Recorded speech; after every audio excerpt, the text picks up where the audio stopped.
తాకట్లో ఉన్న మీ బంగారాన్ని విడిపించి ఆ రోజు ఆన్లైన్ రేటుకి కొంటాం. Sharma gold company.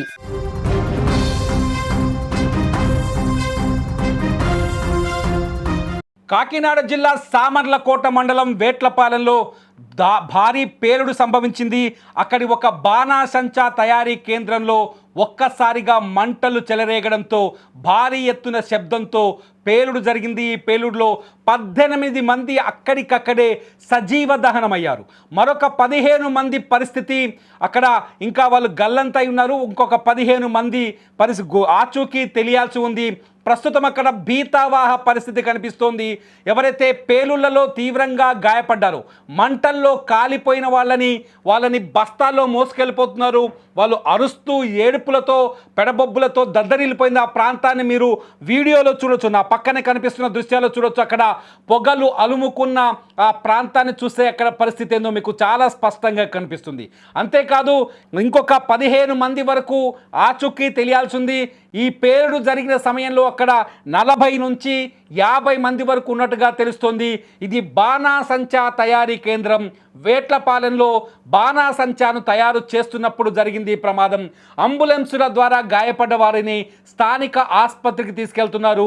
ఈ శబ్దం ఎఫెక్ట్ దాదాపు చుట్టుపక్కన 5 కిలోమీటర్ల వరకు కనిపిస్తున్నట్టుగా తెలుస్తోంది. ఈ బాణాసంచా తయారీ కేంద్రం ఎక్కడైతే పేలుడు జరిగిందో, పేలుడు జరిగిన ప్రాంతంలో ఆ చుట్టుపక్కల ఉన్న ఇల్లు కూడా కొంత ధ్వంసమైనట్టుగా తెలుస్తోంది.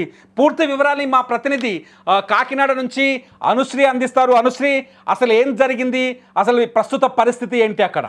అయితే ఈ భారీ పేలుడు సంభవించిందని చెప్పుకోవచ్చు.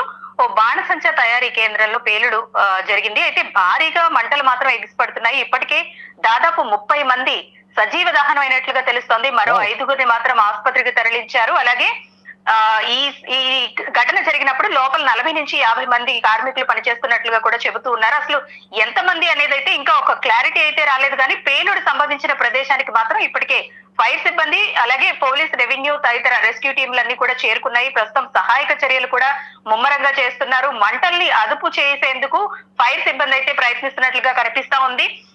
మంటలు ఇంకా ఉవ్వెత్తున ఎగిసి పడుతుండటంతో వాటిని అదుపు చేసేందుకు కూడా ఎక్కువ టైమే పడుతుందంటూ కూడా అధికారులు చెబుతూ ఉన్నారు. ప్రస్తుతం అయితే కనుక సహాయక చర్యలు కొనసాగుతూ ఉన్నాయి. దాదాపు ఈ శబ్దం 5 కిలోమీటర్ల మేర వినిపించిందంటూ కూడా చుట్టుపక్కల ప్రాంతాల వాళ్ళైతే చెబుతూ ఉన్నారు. మృతుల సంఖ్య కూడా భారీగానే ఉండే అవకాశం అయితే కనిపిస్తూ ఉంది. గత కొద్ది రోజుల క్రితం కూడా ఇదే ప్రాంతంలో బాణసంచా తయారీ కేంద్రంలో ఇటువంటి ఘటనలు అయితే చోటు చేసుకున్నట్లుగా కూడా మనం చూస్తా ఉన్నాము. అయితే ఇంతకు ముందెన్నడూ లేనంత భారీ స్థాయిలో అయితే ఈ ఘటన ఉంటుందని చెప్పుకోవచ్చు. 30 మంది సజీవ దహనం అయ్యారంటే అసలు లోపల ఎంత మంది ఉన్నారు, ఎప్పటి నుంచి ఇక్కడ ఈ బాణసంచా తయారీ అనేది జరుగుతూ ఉంది, అసలు దీనికి నిజంగా పర్మిషన్స్ ఉన్నాయా లేదా? అనుశ్రీ, అదే అడగాలనుకుంటున్నాను. అక్కడ చూస్తే మొత్తం పంట పొలాలు కనిపిస్తున్నాయి. పంట పొలాల మధ్యలో తగలబడిపోతున్న కొన్ని ప్రాంతాలు, ఆ కొట్టాలు తగలబడిపోతున్నట్టుగా కనిపిస్తుంది. అట్లాగే ఆ పక్కనే ఒక ఊరు కనిపిస్తుంది. విజువల్స్ లో చూస్తుంటే ఆ బోర్డు వచ్చేసి శ్రీ సూర్య ఫైర్ వర్క్స్ అని కనిపిస్తుంది. ఇక్కడ దాదాపు ఎంత పేలుడు సామాగ్రి తయారవుతుంది రెగ్యులర్ గా? ఏమైనా అంచనా ఉందా దీనిపైన? దీనికి సంబంధించి ఒక అంచనా అయితే ఇంకా అధికారులు అయితే ఎవరు కూడా చెప్పే పరిస్థితి అయితే లేదు. దాదాపు చాలా కాలం నుంచి కూడా ఇక్కడ ఈ ఫైర్ వర్క్స్ అనేవి కొనసాగుతూ ఉన్నాయి. గతంలో ఈ ప్రాంతంలోనే ఫైర్ యాక్సిడెంట్ అయినప్పుడు కూడా కొన్ని నియమ నిబంధనలు అయితే పెట్టారు. కానీ వాటిని ఉల్లంఘించి ఈ బాణసంచా తయారీ జరుగుతుందా అన్న అనుమానాలు అయితే వ్యక్తమవుతూ ఉన్నాయి. ఎందుకంటే గతంలో ఎప్పుడూ లేనంత భారీ స్థాయిలో పేలుడు జరగడం, అలాగే పేలుడు దాటికి దాదాపు 30 మంది చనిపోవడం, అలాగే లోపల ఎంత మంది ఉన్నారనేది ఒక క్లారిటీ లేకపోవడంతో అధికారులు కూడా ప్రస్తుతం తలలు పట్టుకుంటున్న పరిస్థితి. మంటలు కూడా పూర్తిగా అదుపులోకి రావట్లేదు. అసలు దీనికి సంబంధించి ఒక క్లారిటీ అయితే రావాల్సి ఉంది. దీనికి నిజంగానే పర్మిషన్స్ ఉన్నాయా, ఎప్పటి నుంచి ఇక్కడ తయారు చేస్తున్నారు, ఎంతమంది కార్మికులు ఉన్నారు, ఎటువంటి సేఫ్టీ మెజర్స్ ఫాలో అవుతున్నారు అనే దానికి సంబంధించి కూడా ఆర్డీఓ మలిబాబు ఘటనా స్థలానికి చేరుకునే పరిస్థితి అయితే కనిపిస్తా ఉంది. వాళ్ళు మాట్లాడితే తప్ప ఈ ఘటనకు సంబంధించి ఒక పూర్తి క్లారిటీ వచ్చే అవకాశం అయితే లేదు. అనుశ్రీ, కొద్దిసేపటి క్రితం అంటే మనకు అందిన సమాచారం ప్రకారం 18 మంది అని చెప్పాం, కానీ మీరు చెప్తున్నారు 30 మంది వరకు చనిపోయి ఉండవచ్చు అని చెప్పేసి. మొత్తం ఎంతమంది ఉన్నారు ఈ ప్లాంట్లో ఈ బ్లాస్ట్ జరిగిన సమయంలో? దాదాపు 50 మంది కార్మికులు రోజు కూడా ఇక్కడ పనిచేస్తారంటూ కూడా చుట్టుపక్కల ప్రాంతాల వాళ్ళు చెబుతూ ఉన్నారు. అయితే 30 మంది సజీవ దహనమైనట్లు ఈ పేలుడు దాటికి మృతదేహాలు కూడా చెల్లా చెదురుగా పడ్డాయంటూ కూడా దగ్గరుండి చేసిన వాళ్ళైతే చెబుతూ ఉన్నారు. మనం కూడా విజువల్స్ లో చూసుకోవచ్చు. బాగా కాలిపోయిన, బాగా ఇంజ్యూర్ అయిన వ్యక్తులు కూడా బయట మనకు కనిపిస్తానే ఉన్నారు.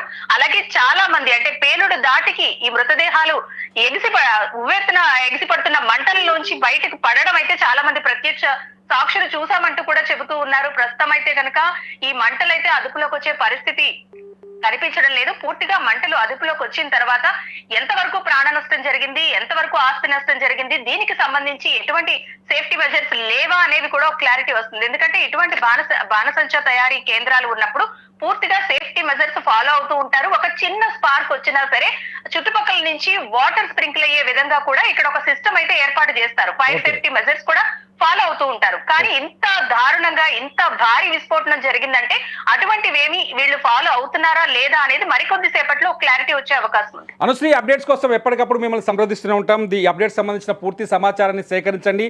మా అనుశ్రీ అందిస్తున్న సమాచారం ప్రకారం ఇప్పటివరకైతే ఒక 30 మంది వరకు మరణించినట్టుగా కొంత సమాచారం అంతోంది. దీని ఇంకా ధృవీకరించాల్సిన అవసరం ఉంది. అక్కడ ప్రత్యక్ష సాక్షులతో మా ప్రతినిధి అనుశ్రీ మాట్లాడిన సందర్భంలో అక్కడ ప్రత్యక్ష సాక్షులు ఇచ్చిన సమాచారం ప్రకారం 30 మంది వరకు చనిపోయినట్టుగా మనకు కొంత సమాచారం అంతోంది. దీన్ని ధృవీకరించాల్సిన అవసరం ఉంది. ప్రస్తుతానికైతే అధికారికంగా 18 మంది మరణించినట్టుగా క్లారిటీ వచ్చింది. ఈ 18 మంది ఇంకో మిగతా 15 మంది ఆచూకీ తెలియాల్సి ఉందని చెప్పాం కాబట్టి ఆ 15 మంది కూడా ఇక్కడ ఈ మరణించిన వారిలో ఉన్నారని ఒక చర్చ జరుగుతుంది. అంతేకాదు పేలుడు జరిగిన సందర్భంలో ఒకసారిగా మృతదేహాలు, మనుషుల దేహాలు ఇట్లా ఎగిరి పడ్డాయి గాల్లోకి అని చెప్తున్నారు ప్రత్యక్ష సాక్షులు. ఎందుకంటే బాణాసంచా తయారీ కోసం పేలుడు పదార్థాలు కొన్ని వందల కిలోల్ని తీసుకొచ్చి ఆ సెంటర్లో పెట్టుంటారు. ఎప్పటికప్పుడు ఆ 100 కిలోల బాణాసంచా పేలుడు పదార్థాన్ని ప్యాక్ చేస్తూ రకరకాల మతాబులు కావచ్చు, టపాసులు కావచ్చు, లేకపోతే బాంబులు కావచ్చు, వాటిని తయారు చేస్తూ ఉంటారు. ఈ తయారీ క్రమంలోనే చిన్న అగ్ని కణం వచ్చి తాకినా, లేకపోతే పొరపాటున స్పార్క్ వచ్చినా అది పేలిపోయి ఆ ప్రాంతం అంతా ఒక్కసారిగా శ్మశానంగా మారిపోతుంది. ప్రస్తుతం ఆ శ్మశాన వాతావరణాన్ని మనం చాలా స్పష్టంగా చూస్తున్నాం. ఈ బాణాసంచా తయారీ కేంద్రాల్లో ఎటువంటి పేలుడు జరిగినా ఆ పేలుడును అదుపు చేయడానికి కొంత స్ప్రింక్లర్స్ కావచ్చు, లేకపోతే ఫైర్ సేఫ్టీ విధానాలు ఉన్నప్పటికీ కొన్ని చోట్ల అక్కడ నిర్వాహకుల నిర్లక్ష్యంతో, లేకపోతే మొండిగా, గుడ్డిగా, బ్లైండ్గా ఏం కాదులేని ఒక గుడ్డి నిర్ణయంతో ముందుకు వెళ్ళిపోవడం వల్లే ఎక్కువ ప్రమాదాలు జరుగుతున్నాయి. గతంలో కూడా ఈ సామర్లకోట మండలం వేట్లపాలెంలో గతంలో కూడా ఈ ప్రమాదం జరిగింది. ఇప్పుడే కాదు, ఇప్పుడు 30 మంది మరణించారు. ఒకవేళ 30కి మరణాలు చేరుకుంటే ఇది గతంలో మన రాష్ట్రంలో ఎప్పుడు ఎక్కడా జరగని అతిపెద్ద ప్రమాదంగానే చెప్పాలి. ఎందుకంటే ఇంత దుఃఖాన్ని కలిగించే వార్త గతంలో మనం ఎప్పుడు వినలేదని చెప్పాలి. ప్రస్తుతం అక్కడ సిచ్యువేషన్ చాలా బాధాకరంగా కనిపిస్తుంది. మీరు విజువల్స్ని ప్రత్యక్ష ప్రసారం ద్వారా చూస్తున్నారు. సుమన్ టీవీ ప్రత్యక్ష డిజిటల్ లైవ్ ప్రత్యక్ష ప్రసారం ద్వారా చూస్తున్నారు. అక్కడ ఎగిసి పడుతున్న పొగల్ని చూస్తున్నారు. పంట పొలాల మధ్య గుంపులుగా ఉన్న జనాల్ని చూస్తున్నారు. అంతేకాదు అక్కడ సూర్య ఫైర్ వర్క్స్ బోర్డు చూస్తున్నారు. అక్కడ తగడబడిపోతున్న కొట్టాలను చూస్తున్నారు. ఆ కొట్టాల కింద మళ్ళీ పేలుతున్న ఆ పేలుడు పదార్థాలను చూస్తున్నారు. ఎందుకంటే పేలుడు పదార్థాలతో పాటు రెడీగా ఉన్న బాంబులు కూడా ఇందులో ఉంటాయి, టపాసులు ఉంటాయి, రకరకాల ఏదైతే మన దీపావళి, దసరాకి కానీ ఇతర ఫంక్షన్స్లో పేల్చడానికి తెచ్చుకునే టపాసులు అవన్నీ రెడీగా ఉంటాయి. అవన్నీ ఒక్కసారిగా పేలినట్టుగా స్పష్టంగా కనిపిస్తుంది. ఒక చోట పేలుడు జరిగితే మిగతా తయారీ కేంద్రాలకు కూడా ఈ పేలుడు వ్యాపించే అవకాశం చాలా స్పష్టంగా ఉంటుంది. ప్రస్తుతానికి వేట్లపాలెం కన్నీటి పాలెంగా కనిపిస్తుంది. వేట్లపాలెం శ్మశానంలా కనిపిస్తుంది. వేట్లపాలెంలో బూడిది పూర్తిగా వెదజల్లి కనిపిస్తోంది. పొగలతో తగలపడిన శవాలతో కనిపిస్తోంది. ఎగిరిపడిన మృతదేహాలతో కనిపిస్తుంది. వేట్లపాలెంలో కన్నీరు వరదై పారుతుంది. ఈ బ్లాస్ట్కి సంబంధించిన బ్లాస్ట్ పైన ప్రభుత్వం అక్కడికి హుటాహుటిన చేరుకుంది. అధికారులు హుటాహుటిన చేరుకున్నారు. స్థానిక ప్రజాప్రతినిధులు కూడా సంఘటనా స్థలానికి చేరుకున్నారు. అక్కడ సహాయక చర్యని ముమ్మరం చేశారు. అంబులెన్సులు అక్కడ గాయపడ్డ వారిని వెంటనే స్థానిక ప్రభుత్వ ఆసుపత్రికి తరలించే ప్రయత్నం చేస్తున్నారు. గాయపడ్డ వారి సంఖ్య 40 నుంచి 50 మంది. పేలుడు జరిగిన సమయంలో 40 నుంచి 50 మంది ఉన్నారు కాబట్టి గాయపడిన వారి సంఖ్య కూడా మరింత పెరిగే అవకాశం చాలా స్పష్టంగా ఉంది. ప్రస్తుతానికి కాకినాడ నుండి అందుతున్న ఈ బాధాకరమైన వార్తకు సంబంధించిన అప్డేట్స్ ఇవి. మరింత సమాచారం కోసం మరి మాకు చూస్తూనే ఉండండి digital live, Suman TV digital live. కాకినాడకు సంబంధించిన మరింత సమాచారాన్ని మీ ముందుకి తాజాగా తీసుకురాబోతున్నాం. చూస్తూనే ఉండండి డిజిటల్ లైవ్.